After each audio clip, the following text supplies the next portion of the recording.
had a chance to visit Pyongyang in October, most of them, and they had a quite extensive,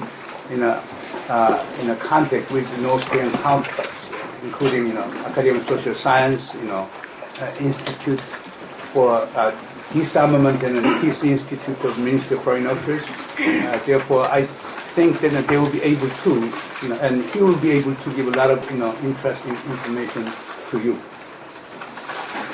그리고 여기 계신 분들은요, 오늘 우리 전 우중대사 신정순 대사님부터 동아일보 주필 하시던 우리 문명호 선생님부터 시작해서 우리 변대호 대사님, 우리 김재범 대사님에서 외교관 출신에다가 또 언론인들도 많이 와 계시고, 저기 우리 동아일보 지금 대기자로 계신 우리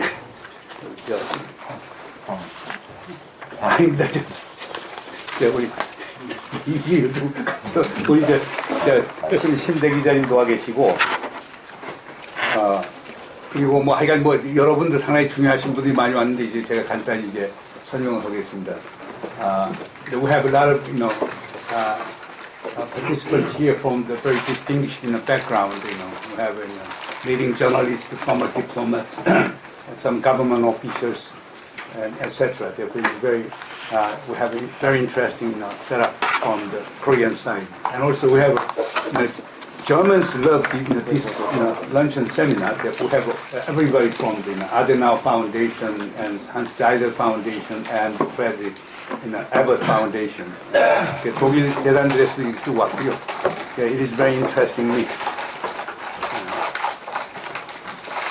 그리고 간단하게 지금 우리 오코노기 선생님 백그라운드는 여러분 거의 많이 아시겠습니다만은 개요대학에서 공부하셨고, 우리 연수대학에서도 석사를 하셨고, 그 다음에 연구는 우리 한국전에 대한 연구, 냉전과 한국전에 대한 연구를 하셨고, 지금 한일 관계에서는 가장 중요한 인물이시고, 가장 균형 잡힌 시각을 가진 분으로 많이 알려져 있죠. 그래서 일본에서도 그렇지만 한국에서 우리 오코노기 선생님 상당히 명성이 자자하신 분입니다. 그리고 한국하고 아주 한일 간의 어려움이 있을 때마다 중요한 어떤 중재자 역할도 많이 해오셨고, 그래서 상당히 저희들에게 상당히 의미가 있다고 생각이 됐습니다. 지금은 개요대학에서는 이제 퇴직을 하셨고, 지금 명예교수로 계시고, 그리고 얼마 전까지 규슈대학에 기여해서 이제 특임교수로 계시고, 지금 동서대학의 특임교수로도 계십니다. Let me just give a very short background on the Professor Okonogi Masao. He graduated from the Keio University, got a master's degree from Yonsei University, and he speaks in perfect English. And he got a PhD at the Keio University on the Cold War and the Korean War. Its links, and he did a quite extensive, study on the Korean War with primary documents. And I would say that he's the most well-known, scholar in Japan and in Korea. On the Japan-Korean relations and Japan teacher.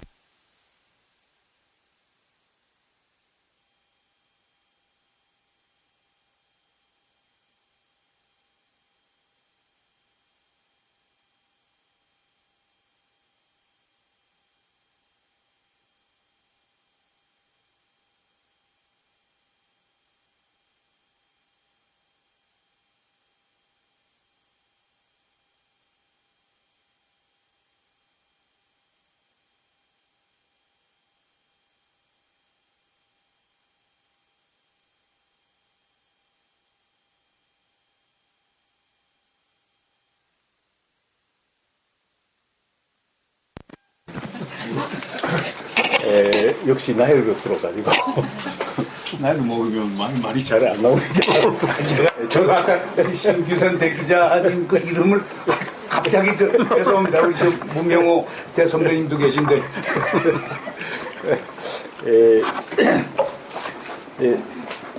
오늘은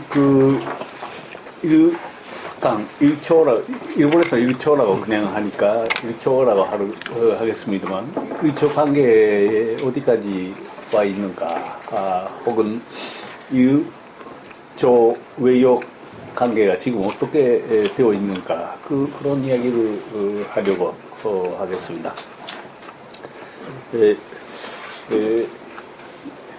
일간 관계는 아마 전체상 잘 모르시는 것 같기도 하고 일북한 관계라는 게 어떻게 되어 있는가를 먼저 내가 하는 이야기하기 전에 그런 이야기 약간 말씀드리고 싶습니다. 계속돼요? 계속. 오케이. 오케이. 일본과 한국 사이에서는 1965년에 조약을 맺고 국교 정상화했습니다. 그 년이 50주년이라는 거 잘 아시겠죠. 그런데 그 당시는 냉전 시절이기 때문에 한국 측에서는 하루슈타인 원칙 같은 것을 가지고 있었습니다. 그러니까 한국과 외교 관계를 가지는 나라는 북한하고 외교 관계를 가지지 못했습니다. 그렇기 때문에 일본 측에서는 북한과의 국교는 계속 없었습니다. 한일 간에 있어서 일본의 북한에 대한 접근 정책에 대해서는 한국에서 아주 경계심이 많이 있었기 때문에 그런 시대가 오래 계속했다. 그렇게 우선 알아주셨으면 좋겠습니다.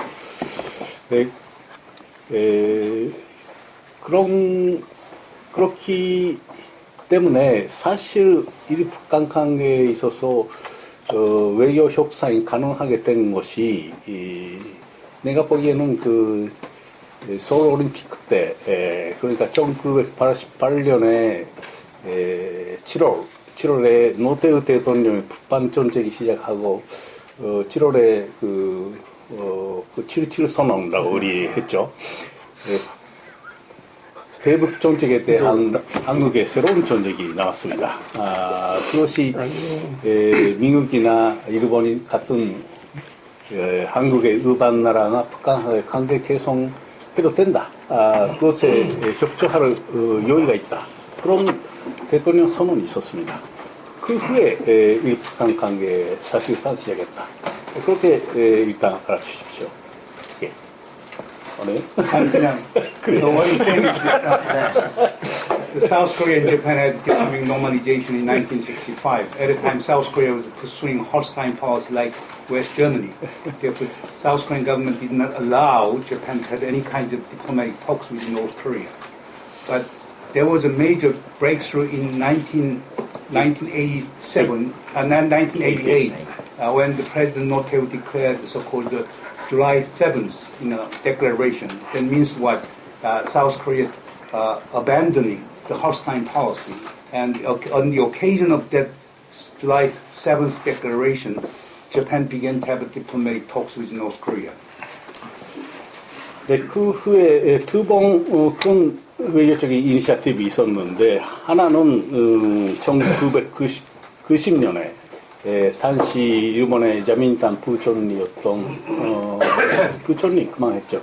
원 부총리였던 가네마루 사회당의 탄압에 그러니까 가네마루 탄압에 얀 씨가 그 당의 대표만 데리고 평양 방문했습니다. 그리고 북한 쪽에 노동당 김영순 그때는 김영순이죠. 당 비서였습니다. 네. 국정 비서. 그 세 당에서 협상하고 3당 공동 선언을 발표했습니다. 그리고 나서 일본과 북한의 외교 정상화 협상이 시작합니다. 그런데 이것은 잘 진전 못했습니다. 그 진전 못했던 가장 큰 이유는 바로 그 시절에 냉전 끝나고 난 후에 북한이 가장 어려웠던 시절이고 북한하고 소련 사이에 교정상화 움직임이 시작했습니다. 한국하고 소련 외교 정상화 협상이 시작했습니다. 그래서 그런 상황에서 북한 측에서는 일본과의 국교 정상화하고 싶다는 마음을 가지는 한편에 핵개발을 시작했습니다. 본격적으로 핵개발을 시작했기 때문에 이 북한 관계 협상 시작한 후에 그것이 바로 문제가 된 것입니다. 미국 측에서는 핵 문제하고 국교 정상화로 연결을 시켜서 핵개발 춘지 하는 외교적인 시기는 외교적인 레버리지로 국교 정상화를 삼게 한 것입니다.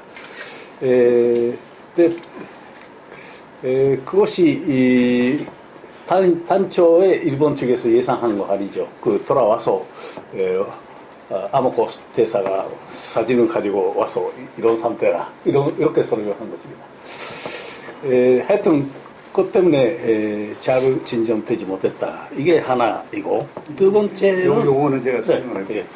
1990, Japan sent a very interesting delegation, which was composed of Kanemaru Shin, at the time the vice president of the Liberal Democratic Party, and Mr. Tanabe, who was head of the Japanese Social Democratic Party.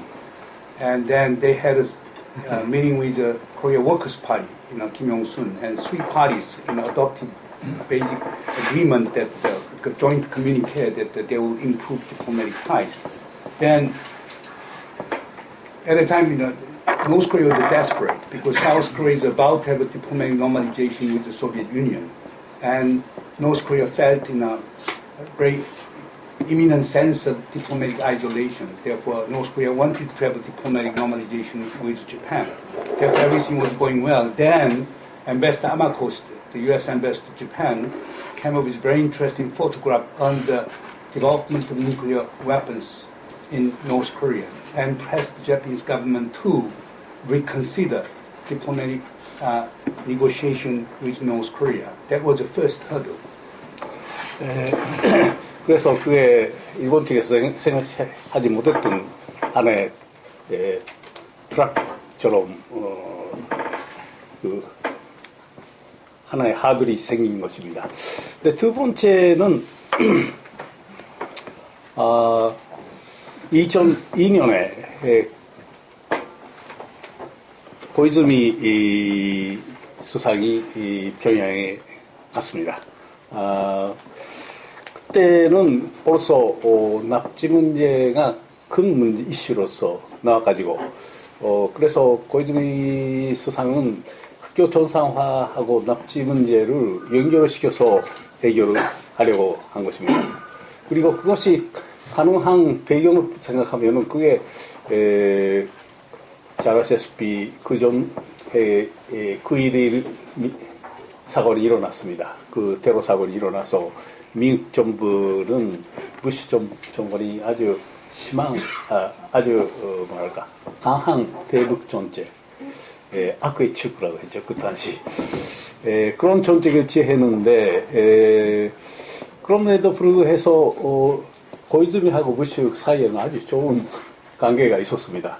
개인적인 신뢰 관계가 있었기 때문에 북한 쪽에서는 이라크 전쟁 이후에 미국 대북 정책에 두려워하고 무서워했는데 그런데 일본 측에 있어서는 이 기회를 이용해서 국교 정상화과 납치 문제 해결을 연결을 시키려고 그게 아주 재미있는 상황이 다시 일어난 게 그게 2002년입니다. 그냥 계속 하시죠. 그래? 2002년에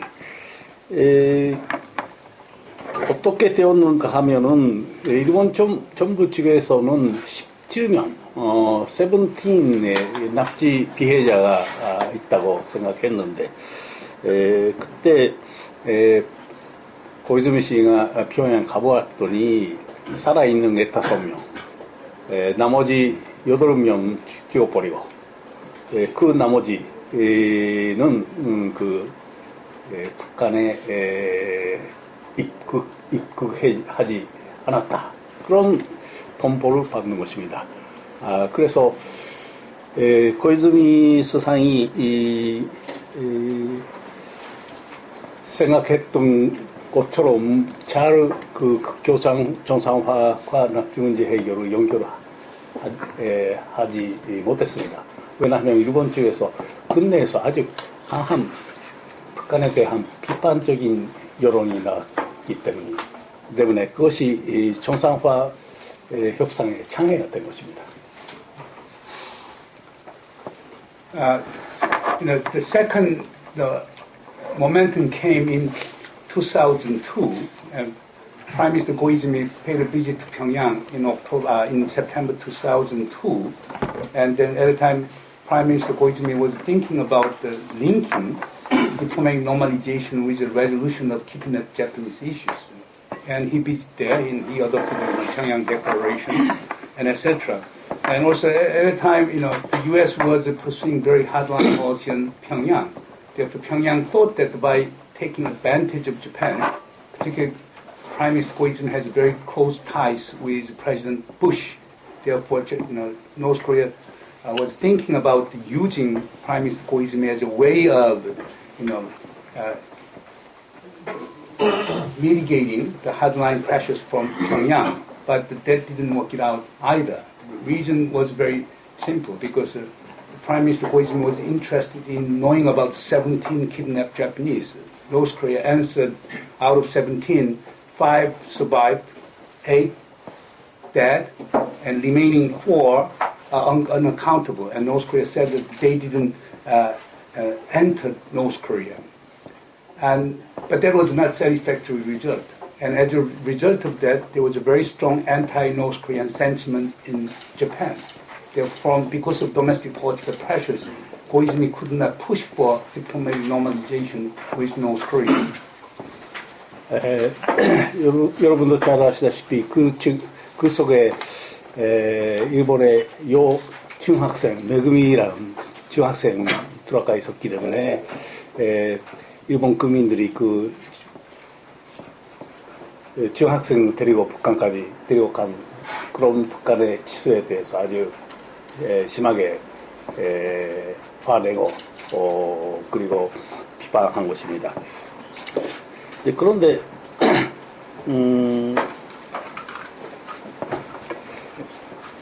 고이즈미 그래서 그때 해결해야 하는 문제가 새로 생긴 것입니다. 그게 진짜 8명 사람이 죽었는지 진짜 죽었다고 북한식에서 하는 이야기지 그것은 증명할 증거가 없다는 게 일본의 가족들의 생각이고 그리고 쇼구미 후에 일어나는 이야기는 그 납치당한 사람들이 도대체 17명뿐 아니지 않냐. 또 많은 사람들이 납치당했지 않느냐. 그래서 이게 일본에서는 그 일촉한에서 현반 불면자라고 하고 있습니다만 그 새로운 그런 납치당한 줄 그렇게 위문이 많은 사람들이 어떻게 하느냐. 그 두 가지 문제가 그게 나왔습니다. 고이즈미 수상은 그래도 나머지 그 문제를 일단 놓고 나머지 돌아온 5명의 가족들을 일본에 데리고 오는 것이 노력을 집중해서 그 때문에 2004년에 다시 표현 다녔습니다. 나머지 5명의 살아있는 가족들을 데리고 왔습니다. 그렇지만 아까 말씀드린 그런 문제가 남아있다는 얘기입니다. 진짜 사망했는지 다른 사람도 납치당하지 않았느냐 그런 의문이 생겼다는 얘기입니다. 일단 그러니까 2002년에 5명 데리고 온 거 아닙니까? 네. 5명 데리고. 2004년에 그 가족 데리고 왔어. 그 가족? 가족. 그런데 문제가 남았다는 얘기입니다. But despite this initial breakthrough, there were still some pending issues. The first issue was really issue of verification. How do you know that there are only 5 surviving, 8 dead, and 4, unaccountable? Okay? Therefore, the Japanese public began to raise that question. And particular issue was Megumi. Megumi was a middle school girl, but North Korea kidnapped those middle school girls. Therefore, and also Megumi's parents couldn't accept the North Korean explanation. Okay, and therefore, in fact, Koizumi's visit to Pyongyang, brought about another round of queries, in Japan. And another issue was the old Japan, North Korea, it is impossible for North Korea to kidnap only 17. There must be more, but more people are unaccountable. Therefore, Prime Minister Koizumi was interested in knowing about those missing elements with regard to the Japanese kidnapped people in North Korea. That is why Koizumi-san, Prime Minister Koizumi decided to revisit Pyongyang in 2004. And then he was successful in bringing the family members of those 5 survivors who returned to Japan in 2002. 또 나머지 문제, 2가지 문제, 진짜 직원론가, 그리고 또 많은 사람이 있지 않느냐. 그 문제는 아베 수상한테 넘긴 이야기가 되겠습니다. 그래서 지금 아베 수상이 하는 이야기는 하여튼 고이즈미 일단 끝난 곳에 남는 문제를 해결해야 한다. 그게 자기의 미션이라. 그렇게 아베 상이 생각한 것이고, 그런 강한 자세가 일본 국민들의 지지를 많이 받았다. 그렇게 할 수가 있습니다. 아베 수상의 캐리어를 보면은 그 사람이 수상 후보로 올라간 가장 큰 이유는 그 납치 문제 해결에 대한 강한 자세, 그게 지지를 받았기 때문이라고도 할 수가 있습니다. And as a matter of fact, Koizumi-san left 2 legacies for Abe. One was really the North Korea's claim that 8 were dead. Were they really dead or not? That was one important issue. Another one is all these missing numbers.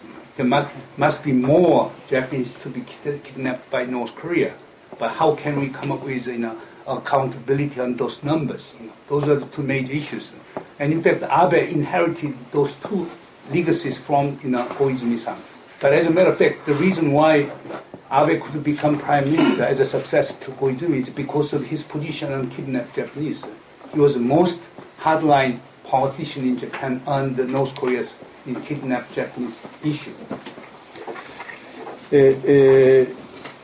지금 아베 수상이 하는 노스코리아 디플로마시, 북한 외교를 보면은 제1기 때는 아무것도 못했는데 제2기 아베 정권 시작했기 때문에 자기 임기 내에 그 납치 사건 해결한다는 게 정권 공약이 되고 있습니다.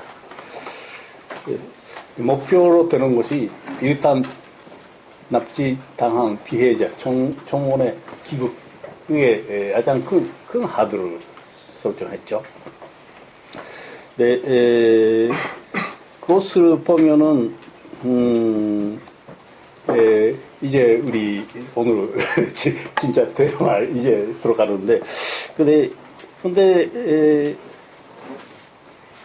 인기 아베상 입장으로서는 이 문제는 하이 리스크이고 하이 리턴 이야기죠. 리스크라는 게 해결하기에 너무 하들이 높은 하들이 아닙니까? 인기 내 해결을 해야 합니다. 그렇지 않으면 정치인으로서 신용이 잃어버리는 것이고, 하이 리턴이라는 게 그게 할 수 있으면 그 사람의 리더십이 강화되는 것이고, 예를 들면 선거에서도 이길 수 있고, 그 헌법 개정 같은 그런 자기가 하고 싶은 정책을 수행하기 위해서도 그 리더십을 발휘할 수 있다. 그런 뜻으로서 하이 리스크이고 하이 리턴한 이야기가 지금 되고 있습니다. Abe's diplomacy on North Korea really hinges on these kidnapped Japanese issues. Because during his first term in 2006, he couldn't achieve nothing. Okay? That is why he was burdened with the issue of kidnapped Japanese. But during the second term, he really wanted to resolve that issue. Because if he can resolve North Korean kidnapped Japanese issues, it would be great, plus for him from political point of view. Therefore, I would say that the kidnapped Japanese is a high risk, high return policy. High risk in the sense it is extremely difficult to resolve, but high return. If Abe can solve these kidnapped Japanese issues, then it will be a political bonanza for him, because then he will get the domestic political support for his own agenda, the amendment of his constitution, and also continuing victory in general elections. Therefore, for him, whether he can resolve the kidnapped, Japanese issues or not, that will really determine his future of a political maneuver. 북한 측의 위도에 대해서 약간 설명하고 싶은데, 북한 측의 위도는 가네마루상 갔을 때도, 고이즈미상 갔을 때도, 그리고 아베상 갔을 때도, 아마도 아직까지 같이 아베상에 대해서도 거의 비슷하게 생각할 수가 있습니다.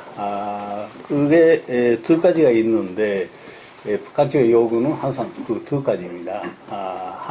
하나는 진분한 사과와 보상, 그게 하나이고, 일본 측에서 충분히 사과해서, 과거의 시민 지배에 대해서 충분히 사과해서, 그리고 보상해야 하는 것이고, 두 번째는 국교존사화 얘기입니다. 근데 일본 측에서는 국교존사화하고 이 두 가지를 세트로 하고 있으니까, 국교존사화 해야 충분한 보상도 할 수 있는, 사과는 물론 할 수가 있습니다만, 보상은 국교존사화 이후에 해야 합니다. 일단 여기까지. 네.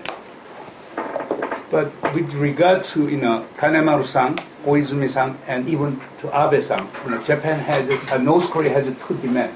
First demand is Japan's full apology and compensation for past historical mistakes. Okay? And second one is diplomatic normalization. But the Japanese position has been such that let us have diplomatic normalization first, then we can talk about apology and compensation for the historical past. 물론 사과는 그 전에도 할 수 있습니다. 네, 보상, 즉 대규모한 경제 협력, 북한이 가장 원하는 것에 대해서는 정상화 이후에, 즉 한국과의 국교 정상 생각하시면 될 것 같습니다. As to apology and compensation, apology can be made before normalization, but as to compensation, as in the case of Japan and South Korea, okay, North Korea would get the compensation only after there is diplomatic normalization. それが그렇기 때문에 그 북한 측도 납치 문제를 피해서 이 북한 관계 정상화를 못하게 되어 있습니다. 이번에 2차 아베 정권이 와서 새로운 움직임이 시작했다는 것이고, 이게 작년에 5월에 북한 외무성끼리 극장급 회담에서 스톡홀름에서 한 회담에서 그 납치 문제에 대한 어떤 그 합의가 성사된 것입니다. 어떤 합의인지 설명해 주세요.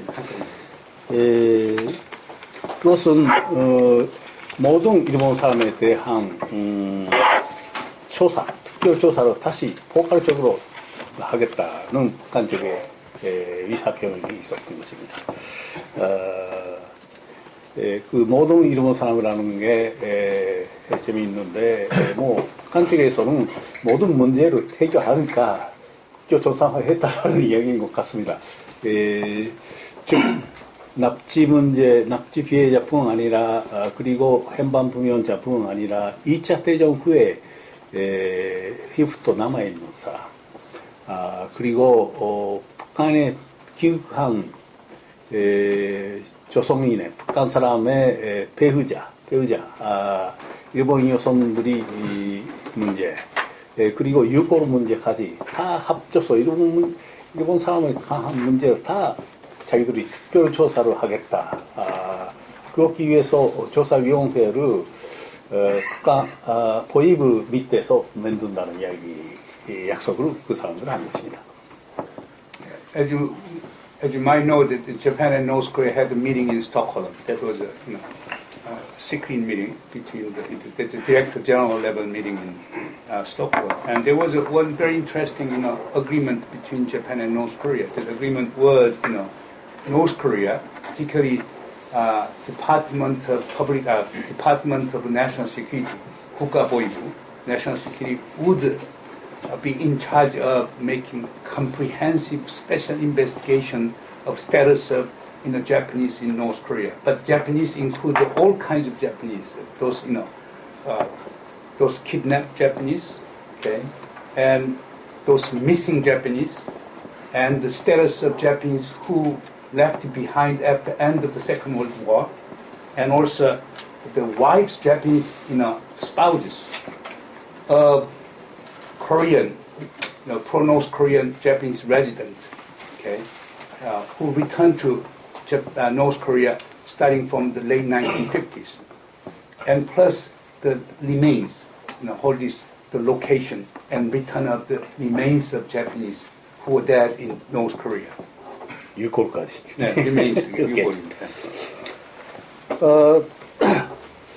대신 이번 주에서는 그 특별조사위원회 조사 시작할 때 일본의 유엔 안보이사회 제재 외에 독자적으로 하는 제재가 있습니다만 그 제재 일부 해제하겠다는 얘기입니다. 그것이 물론 단계적으로 생각하는데 첫 번째 그 인적 완례를 보강하겠다. 지금 사장하고 있었던 것을 다시 보강하겠다는 것이고 그렇기 때문에 우리도 북한 깔았어요. 그리고 일본에서 북한에 대한 그 성금에 대한 보고 의무를 완화한다는 얘기였으니까 보고 의무화? 네, 의무를 완화. 보고 의무를 완화시킨다. 예. 그건 무슨 말입니까? 그 오르마 보내면 보고해야 한다. 그런데 그건 얘기 아니지만 그 한도하고 300만 30만 원이면 300만 원.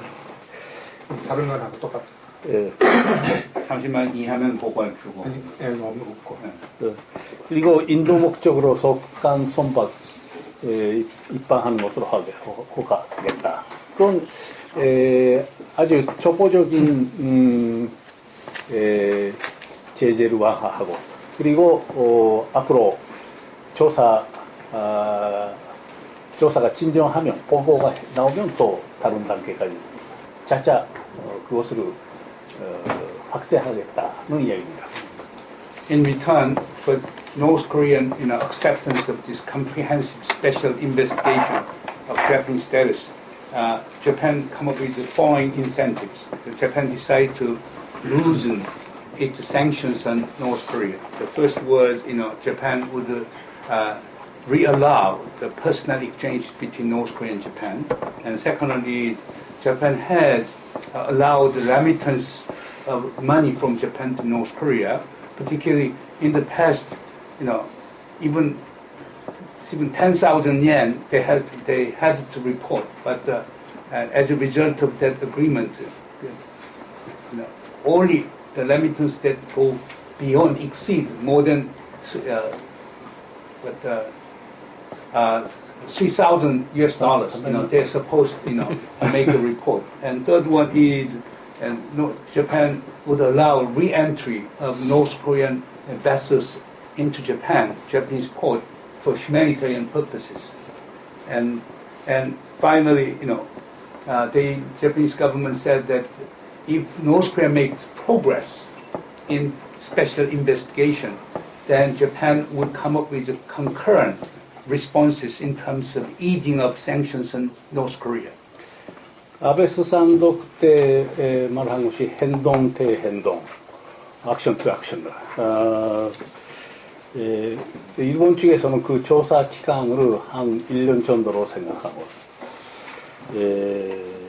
될 수 있으면 첫 번째 보고서, 될 수 있으면 아니죠. 첫 번째 보고서는 8월 말이나 그렇죠. 그렇게 생각해서 1차 합의를 그 작년 8월 그렇죠. 1차적인 조치를 사실이 했던 것입니다. 그것은 7월 초에 베이징에서 다시 극장 그 회담이 있어서 지금 그 스톡홀름 합의에서 한 것이 제일 단계 실천된 것입니다. 서로가 북한 쪽에서는 그 조사위원회 발동을 체계했다 그렇게 선언하고 일본 쪽에서는 제재를 일부 반발을 선언하고 그래서 일단 제일 단계는 시작했다고 했습니다. There was agreement in May in Stockholm, and there was a so-called the second Director General level meeting in Beijing in July. At that point, North Korea formally notified Japan that we will start this special, comprehensive special investigation, and also Japan responded by announcing that it began to lift sanctions on North Korea. That was in the first part of the agreement. 그래서 우리도 이번 10월에 북한 갔다 왔어요. 리프트 했으니까 간 것입니다. As a result of that, we could visit Pyongyang in October last year.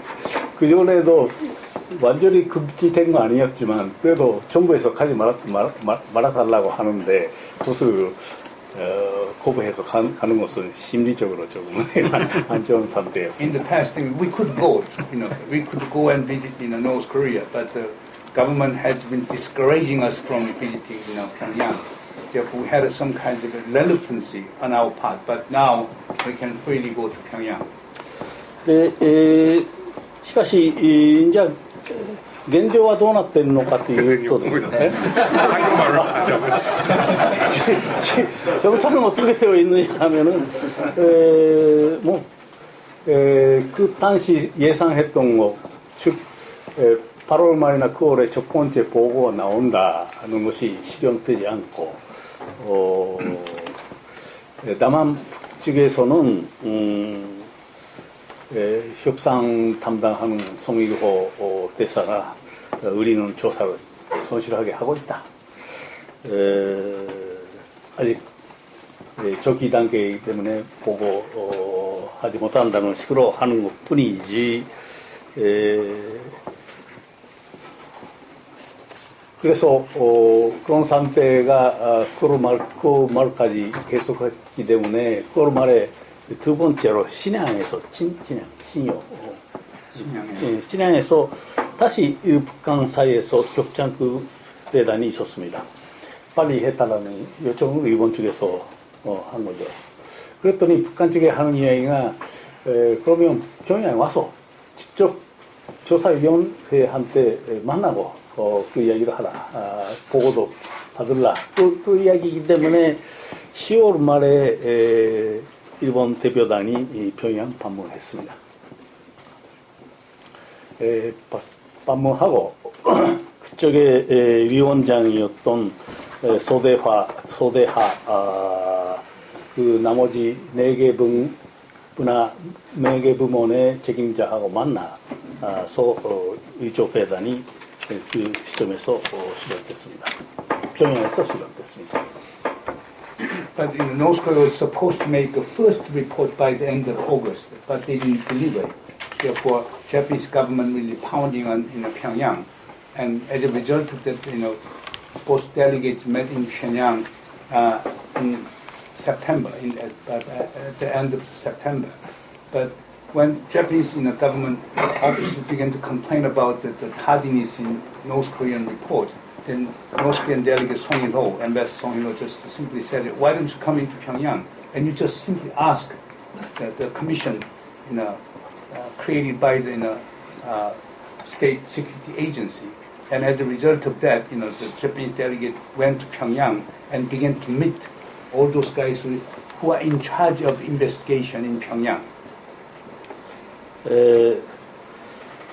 그 단계에서 즉 10월 말의 단계에서는 명백한 그 자료는 아직 발견되어 있지 않다 못한다. 그리고 첫 번째 복은 될 수 있으면 금년 내년 작년 말에 하고 싶다. 그러나 과거의 조사에 관계없이 자기들은 새로 다시 이 조사를 하고 있다. 그런 설명이 북한 쪽에서 있었던 것입니다. When the Japanese delegate visited Pyongyang, North Korea gave two answers. First one was, we do not have the clear-cut, the data with regard to status of, kidnapped Japanese and other status of other Japanese. But they promised that they would come up with the first report by the end of 2014. And plus, what North Koreans told the Japanese delegate is that we are really restarting entire investigation, ignoring past discovery, truly comprehensive and special investigation.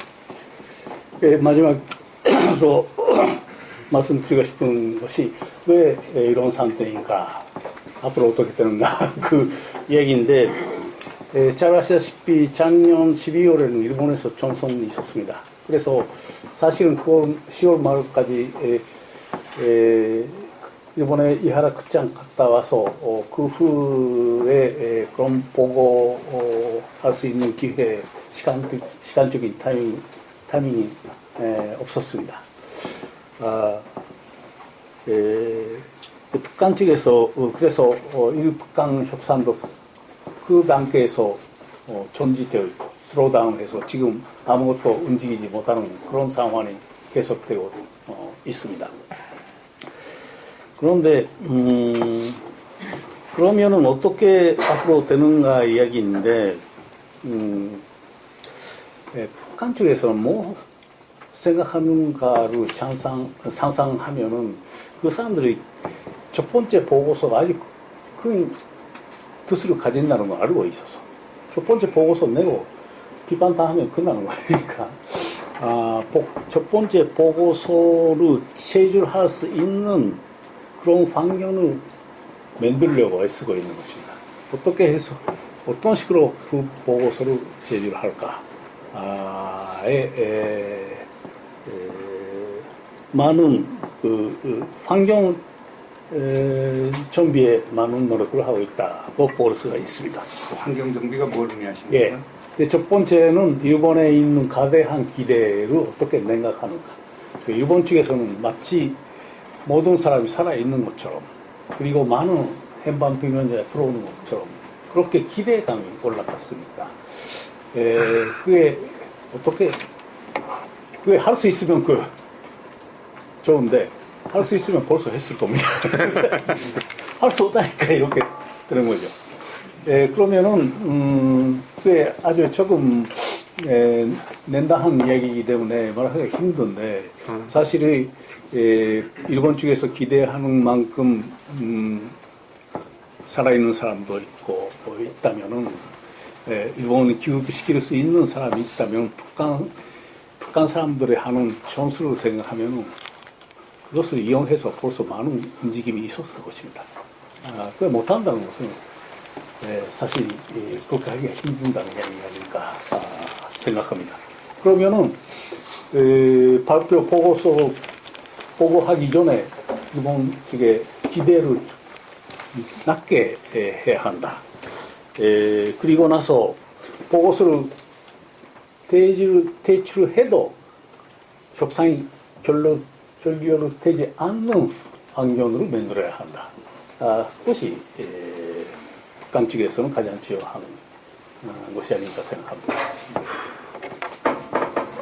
Yeah, the reason why the Abe cabinet really hastened the negotiation on these kidnapped Japanese is because of general election in December. Because by October, Prime Minister Abe expected something concrete outcomes, but that didn't happen.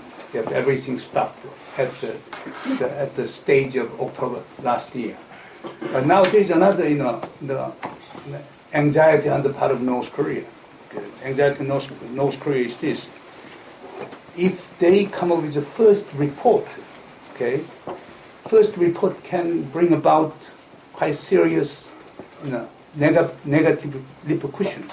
That is why now North Korea is really aiming at two things. First, how to lower Japanese expectations. Japanese think that there might be lots of Japanese still alive in North Korea. Okay, therefore, while taking some time, Japan and North Korea wanted to really lower the expectation coming from Japan. There is another reason. Therefore, according to my understanding, if there are some large number of surviving Japanese in North Korea could have used them as bargaining leverages in the past.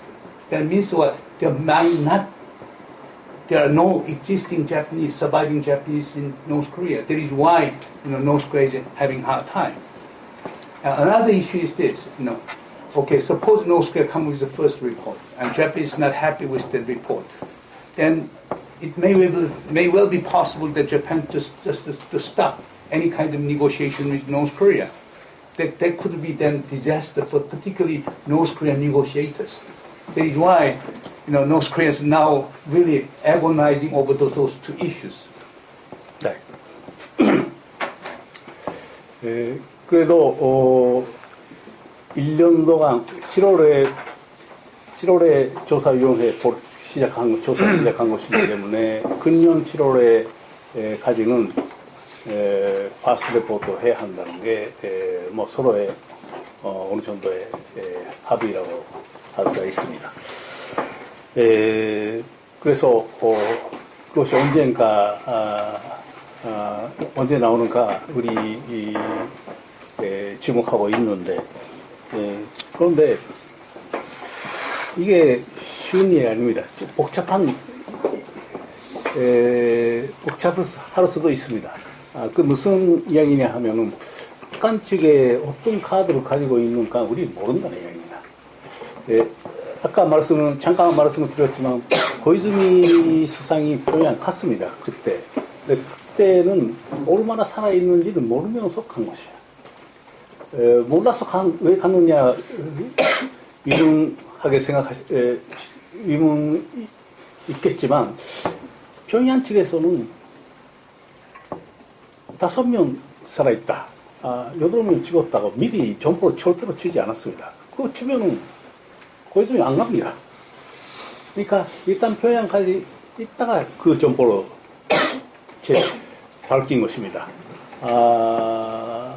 그래서 내가 말씀드리고 싶은 건 첫 번째 보고서도 이번에 첫 번째 보고서도 그런 트랍도 있을 수도 있다는 얘기입니다. 예를 들면은 모든 사람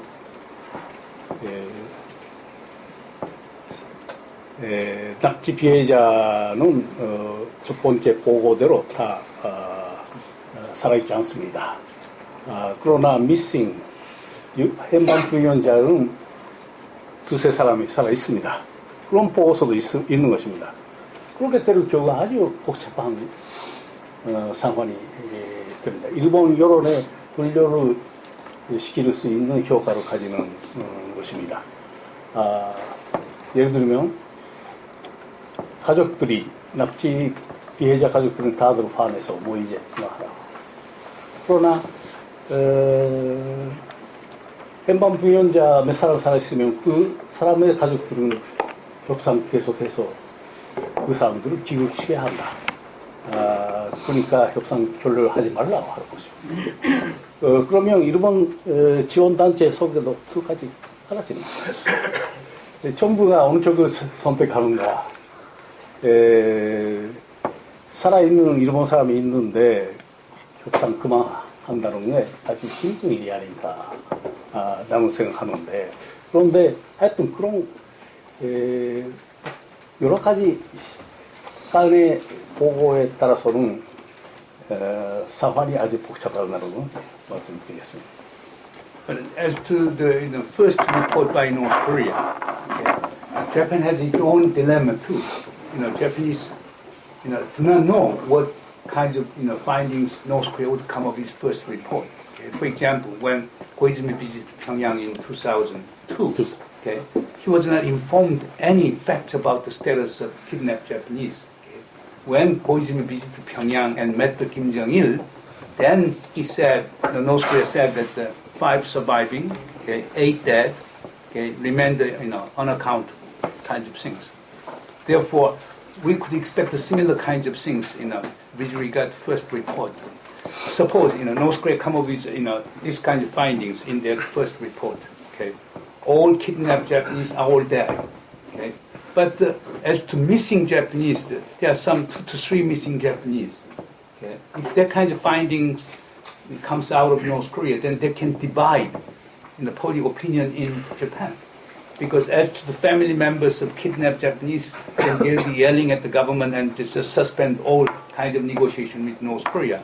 But as to those family members of missing Japanese, then they'll be urging for further negotiation with North Korea. But they can bring about kind of a divisive factor in Japanese politics. Therefore, the first report from North Korea could be kind of, not necessarily a blessing. It could be a curse too. 이제 적당히 끝나시고 이제 예, 끝나네요. 이걸로. 한마디만 그. 네. 예, 그래서 아마 7월 이전에 그 보고가 나오는데 어떤 내용인지 그리고 그 내용에 대해서 아베 정권이 아베 수상 자신이 어떻게 반응하는가에 대해서 북한 관계가 많이 달라지는 것입니다. Therefore, the future of Japan DPRK diplomatic negotiation will hinge on what are the findings in the first report. Therefore, let us wait and see what will happen. Okay, I will stop it. 자, 박수.